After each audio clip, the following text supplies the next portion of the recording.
Master لنگڑے کا تعلق India کے ایک شہر راجستھان سے تھا۔ ماسٹر لنگڑے کے بارے میں کہا جاتا ہے کہ اس کے پیر کے اندر تھوڑا سا فالٹ تھا، اس کا پاؤں جو تھا وہ مڑا ہوا تھا، جس کی وجہ سے یہ لنگڑا کے چلتا تھا۔ ماسٹر اس کو اس لیے کہا جاتا ہے کہ یہ اسکول ٹیچر تھا۔ کہتے ہیں کہ جادوگر نے جادو کے زور پر، سفلی علم کے زور پر اس کے ماں باپ کو، اس کے بہن بھائیوں کو، اس کے پورے خاندان کو مار دیا تھا، اور اس کے سامنے اس کو بتا کر مارا تھا ان جادوگروں نے۔ اور یہ اپنی بیوی سے بہت محبت کیا کرتا تھا، تو اس کی بیوی کو بھی وہ جادوگر مار دیا تھا، اس کے بچوں کو بھی مار دیا تھا۔ تو اس نے انتقام لینے کی وجہ سے، انتقام لینے کے لیے پھر یہ جادو سیکھا، اور پھر اس نے انڈیا کے چپا گیا اور انڈیا کے مختلف شہروں میں جا کے اس نے یہ علم سیکھا۔ کہتے ہیں کہ جب یہ کامرس پہنچا تو وہاں پہ ایک شخص تھا، اور جب یہ انڈیا کے شہر کامرس دیش پہنچا، وہاں پہ اس کی ملاقات منسا رام سے ہوئی۔ جی، یہ وہی منسا رام ہے جو کامرس دیش میں جس نے ایک نام بنایا تھا ہندوستان میں۔ اور یہ بات کوئی زیادہ پرانی نہیں ہے، یہ بات ہے سن 1930 کی، 1920 اور 1940 کے درمیان کی بات ہے یہ۔ اور جب یہ کامرس دیش پہنچا اور منسا رام کی شاگردی اس نے اختیار کی، اور وہاں پہ جب اس نے یہ علم سیکھا، جب یہ اپنے علم کو اپنے عروج پہ پہنچا، اس کے بعد پھر اس نے انتقام لینے کے لیے سب سے پہلے ہی اپنے استاد کو قتل کرا، اپنے استاد کو مارا، اور اسی کا ہمزاد اس نے جگایا، اور اس کا ہمزاد جگا کر پھر یہ وہاں سے نکلا۔ میں حضور فرماتے ہیں کہ ماسٹر لنگڑے نے سن 1940 میں اپنے استاد کو مار کر اور اس کا ہمزاد جگا کر پھر وہ وہاں سے نکل گیا تھا، پھر وہ دوبارہ راجستھان آ گیا تھا۔ اور جب 1947 میں جب پاکستان اور انڈیا جب آزاد ہوئے، تو پھر وہ پاکستان کے شہر سانگھڑ میں آ گیا تھا ماسٹر لنگڑا جو تھا، اور تقریباً یہ اس کے 25 سال تک یہ زندہ رہا، پھر یہ مر گیا تھا۔ اور یہ جب سندھ کے شہر سانگھڑ میں یہ رہا کرتا تھا۔ اور میاں حضور فرماتے ہیں کہ جادوگروں کے معاملے میں اس کے معاملات ایسے تھے کہ اس کے بارے میں کہ اس نے تقریباً کم و بیش 90 لوگوں تک کا قتل کرا تھا اس نے جادو کے زور پہ۔ اور اس کا یہ کہنا تھا کہ اس کا کام ہی صرف مارنے کا تھا، جو اور کوئی کام ہی نہیں کرتا تھا۔ اس کو خونی جادوگر اسی وجہ سے کہا گیا تھا۔ لیکن اس کے مرنے کے بعد کیا ہوا میں آپ کو وہ بتاؤں گا کہ جس اذیت ناک موت یہ مرا تھا، اور پھر اس کا ہمزاد جو جگایا تھا، اس کے بارے میں آج آپ کو بتاؤں گا۔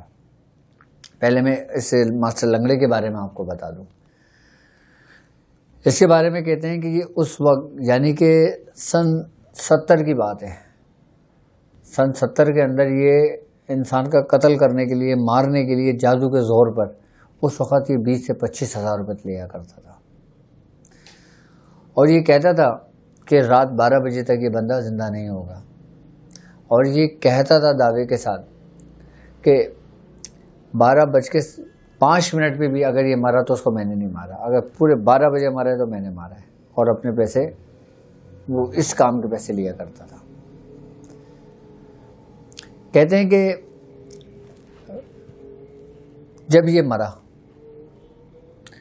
مرنے کے تقریباً 4 دن کے بعد لوگوں کو پتہ چلا کہ یہ مر گیا۔ اچھا، یہ ایک قبرستان میں ایک کھولی میں رہا کرتا تھا، اور اس کی کھولی میں کسی کا آنا جانا نہیں تھا۔ یہ جب نہیں ملتا تھا تو لوگوں سے دنوں تک، مہینوں تک نہیں ملتا تھا۔ تو جب یہ مرنے کے بعد پھر اس نے قبرستان میں آنے والے جانے والے لوگوں کو تنگ و پریشان کرنا شروع کر دیا اس کے ہمزاد نے. جو اس کے ساتھ چیزیں تھی کتابیں، ان چیزوں نے سب کو تنگ و پریشان کرنے لگے. کہتے ہیں کہ جب یہ مرا تھا تو اس کی جو لاش تھی نا، تقریباً 4-5 دن اس کھولی کے اندر پڑی رہی تھی.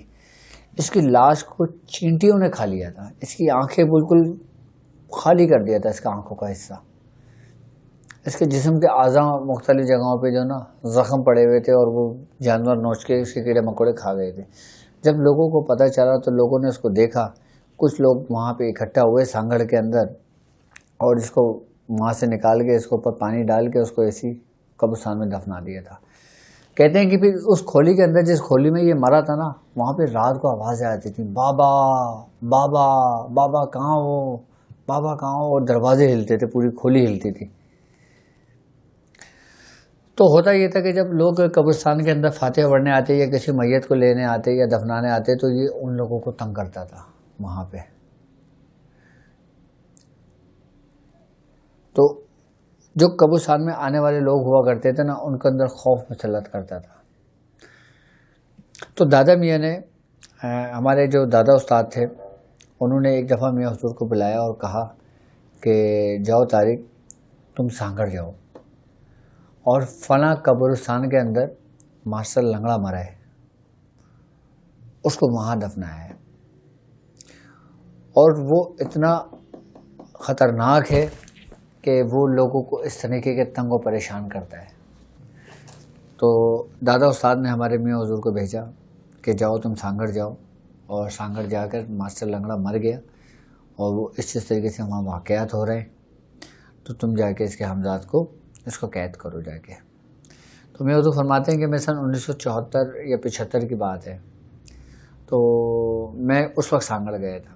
تو جب دادا استاد نے یہ بات میاں حضور کو فرمائی تھی تو میاں حضور نے فرمایا تھا، میاں حضور سانگڑ تو مجھے نہیں پتا کہاں ہے اور یہ کس جگہ پر ہے.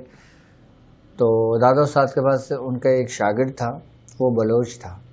تو دادا میاں نے اس کو بولا، دادا استاد نے اس کو بولا کہ جاؤ تم اس کو سانگڑ لے جاؤ. تو پاپا جب سانگڑ پہنچے، اور جب پاپا اس قبرستان پہنچے، جب اس گورکن کا پتہ کرا، اس گورکن سے ملاقات ہوئی، تو اس گورکن ڈر گیا، کہہ رہا نہیں میں وہاں نہیں جاؤں گا، کیونکہ وہاں پہ کھولی میں آوازیں آتی ہیں رات کو. وہ قبرستان کی دیوار کے ساتھ تھی کھولی اس کی، یعنی کہ قبرستان کا احاطہ تھا اور کھولی کے قبرستان کا احاطہ تھا. یہ قبرستان کے بالکل دیوار کے ساتھ اس کی کھولی بنی ہوئی تھی جہاں پہ یہ رہا کرتا تھا. اس کھولی کے پاس سے جس کا گزر ہوتا تھا نا، یہ سمجھ لو کہ اس کے اندر خوف و دہشت اتنی ہوتی تھی کہ لوگ اس خوف و دہشت کے مارے لوگ بے ہوش ہو جایا کرتے تھے. لوگ وہاں سے جانا آنا چھوڑ دیا کرتے تھے. باقاعدہ لوگوں کو وہاں پہ چیخنے چلانے کی آوازیں آیا کرتی تھیں. تو جب اس گورکن کو بتایا، اس گورکن نے بتایا کہ میں وہاں نہیں جاؤں گا اور نہ میں اس ماسٹر لنگڑے کی قبر بتاؤں گا کہاں پر ہے. تو خیر بہت میاں حضور فرماتے ہیں کہ ہم نے اس کی منتیں کریں. جو اس کا جو بلوچ تھا وہ تھوڑا سا اپنا زمیندار تھا، اس کے کچھ تعلقات، تو ایک اصل رسوخ والا بندہ تھا. تو اس نے اس کے اوپر پریشر ڈال کے اس کے معلومات لی. اس نے پھر بتایا اس کے بارے میں. پھر وہ ہمیں اس جگہ پہ لے کر گیا، اس کھولی پہ لے کر گیا، پھر اس کی قبر پہ لے کے گیا. تو میاں حضور فرماتے ہیں پھر میں نے اس کے معاملات کو وہاں پہ قید کیا اور پھر وہاں سے کچھ چیزوں کو میں حاصل کر پھر وہاں پہ لے کر آیا. اس کا تو ایک طریقہ کار بتایا تھا، لیکن اب میں بیٹھا ہوں اس وقت سوشل میڈیا پہ اور کیمرے کے آگے، تو یقیناً اب کچھ باتیں اگر میں کہوں تو وہ لوگوں کو بالکل بھی ہضم نہیں ہوں گی اور وہ کرنی بھی نہیں چاہیے. اور خیر اس کی شریعت بھی اس چیز کی اجازت نہیں دیتی، تو اس لیے میں اس معاملات میں اپنی زبان ہی بند رکھوں تو بہتر ہے. اور دوسری بات یہ ہے کہ جب میاں حضور اس کھولی کے اندر، میاں حضور فرماتے ہیں کہ میں نے 40 دن گزارے تھے اور ان جتنی بھی شیاطین حمزات تھے نا، ان سب کو میاں حضور نے حاضر کر کے وہاں پہ اس کو ختم کرا تھا. اور جو اس کے حمزات تھا میاں حضور اس کو لے کر آئے تھے. پھر وہاں پہ لوگوں کی جان چھٹی تھی اور پھر لوگ قبرستان میں آنے جانا لوگوں نے شروع کیا تھا. تو اصل مقصد یہ کام کرنا میاں حضور کا ان لوگوں کے لیے بھلائی کے لیے تھا کہ جو لوگ وہاں پہ پریشان تھے ان شیاطین کی وجہ سے. تو میاں حضور نے ان معاملات کو وہاں سے سمیٹا اور سمیٹ کر پھر لے کر آئے تھے یہاں پر. یہ تھا ماسٹر لنگڑے کا معاملہ، ماسٹر لنگڑے کا واقعہ، جو میاں حضور نے جس طریقے سے اس کا کام کیا تھا. میاں حضور فرماتے ہیں کہ میں نے جس طریقے سے اس کو حاضر کیا تھا نا، وہ پورا واقعہ پورا طریقہ کار میں نے سمجھایا تھا کہ میں نے کس طریقے سے کیا تھا، کیا کیا سامان رکھا تھا، کیا آیا تھا، پھر کیا بات ہوئی تھی، یہ پوری ڈیٹیلز میں حضور نے تفصیلی بتائی تھی اس ماسٹر لنگڑے کے بارے میں، کیونکہ وہ کچھ خوفناک معاملات ہیں، وہ کچھ منظر تھے، اس لیے میں انشاءاللہ اس کے متعلق تو اتنی کھل کے گفتگو نہیں کر سکتا، لیکن میں تھوڑی آپ سے کرتا رہوں گا.